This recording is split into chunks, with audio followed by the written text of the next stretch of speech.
जहां चिराग एक तरफ नीतीश कुमार की चर्चा करना नहीं भूलते हैं, वहीं नीतीश कुमार भी चिराग पासवान को याद कर लेते हैं।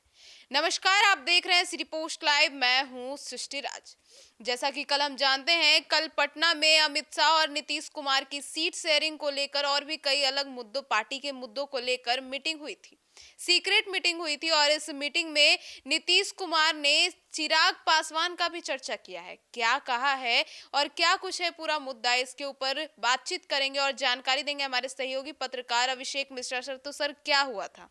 नहीं देखिए चिराग पासवान लोक जनशक्ति पार्टी के राष्ट्रीय अध्यक्ष चिराग पासवान जो केंद्रीय मंत्री भी हैं उनको लेकर भी नीतीश कुमार और अमित शाह के बीच बातचीत हुई है।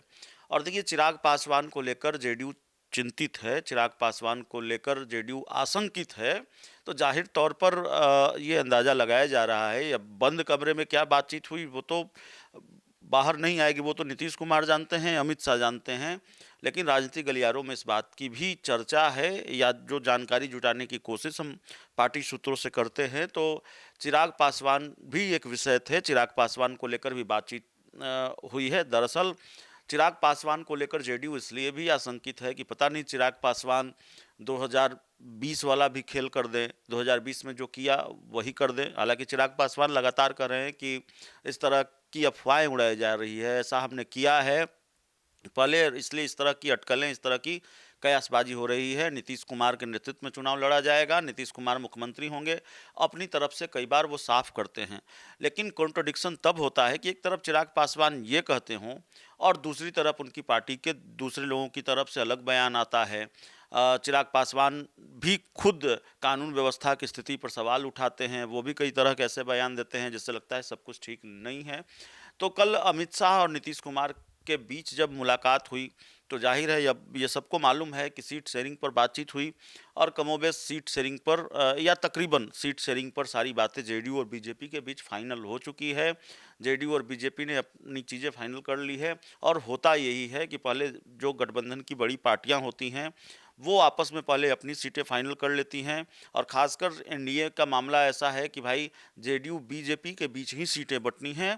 पहले जेडीयू और बीजेपी के बीच सीटें बंट जाएंगी, उसके बाद बीजेपी और जीतन राम मांझी और चिराग पासवान और उपेंद्र कुशवाहा के बीच सीट बटेगी। यानी कि जो बाकी तीन दल हैं उनके एडजस्टमेंट की जिम्मेवारी भारतीय जनता पार्टी को है, तो भारतीय जनता पार्टी की है। तो वैसे भी चिराग पासवान को सीटें बीजेपी को देनी है। लेकिन कल नीतीश कुमार ने बहुत साफ कहा है, बहुत स्पष्ट कहा है, बातचीत हुई है, ऐसी जानकारी निकल कर सामने आ रही है कि भाई चिराग पासवान का जो सर दर्द है वो संभालिए।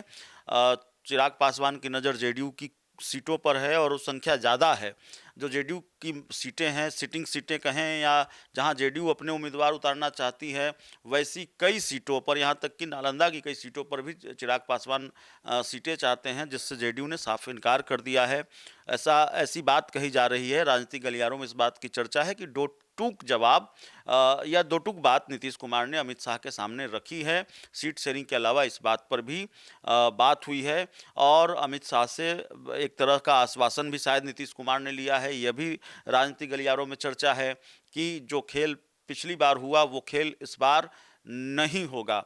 तो ये सारी चीज़ें हुई हैं। तो चिराग पासवान को बीजेपी को देखना है। अभी देखिए, थोड़ी देर पहले हम और मुस्कान चर्चा कर रहे थे, उनके एक इंटरव्यू को लेकर हम बात कर रहे थे। मुस्कान के साथ इंटरव्यू में चिराग पासवान ने एक बहुत महत्वपूर्ण बात कही। उनसे जब पूछा जाता है कि भाई आप तो वही सीटें मांग रहे हैं जो जनता दल यूनाइटेड की सीट है, जहाँ जेडीयू अपने उम्मीदवार लड़ाना चाहती है, तो चिराग पासवान ने भी दो टूक जवाब दिया कि भाई जहां जेडीयू उम्मीदवार लड़ाना चाहते तो हम क्या करें, हम अपने हाथ खड़े कर दें, हमारा वहाँ कुछ भी नहीं है, हमारा कोई आधार नहीं है। तो चिराग पासवान ने इस इंटरव्यू में साफ कर दिया है कि वो जेडीयू की सीटों पर अपनी दावेदारी मजबूती से पेश करेंगे, वो सीटें लेना चाहते हैं। और बीजेपी के सामने ये मुश्किल है, जेडीयू सीटें देने को तैयार नहीं है, बीजेपी से वो सीटें लेना चाहते हैं। चिराग बीजेपी पर दबाव बना रहे हैं। और खबर है कि जेडीयू ने अब स्पष्ट कर दिया है कि भाई चिराग पासवान का सरदर्द आप संभालिए, आप उनको कैसे एडजस्ट करेंगे, कितनी सीटें देंगे, कौन सी सीटें देंगे। जेडीयू एक दो तीन सीटों पर तो मानने को तैयार है। चलिए, एक दो तीन सीटों की बात है तो अदला बदली हो सकती है।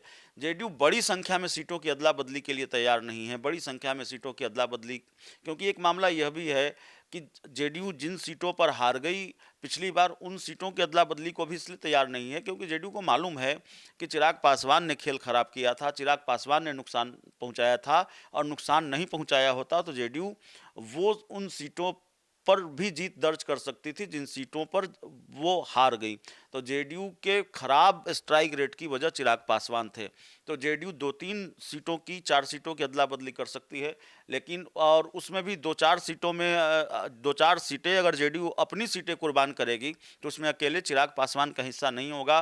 कुछ सीटें उपेंद्र कुशवाहा के लिए भी जेडीयू छोड़ सकती है, कुछ सीटें जीतन राम मांझी के लिए भी छोड़ सकती है। तो जेडीयू की सीट अगर चिराग पासवान को चाहिए तो 1-2 सीटें ही उनके हिस्से आएंगी। जी। सर, तो जदयू जो है वो बीजेपी पे इतना प्रेशर बना रही है, और बीजेपी अगर चिराग पासवान से कहती है तो क्या चिराग पासवान मान जाएंगे?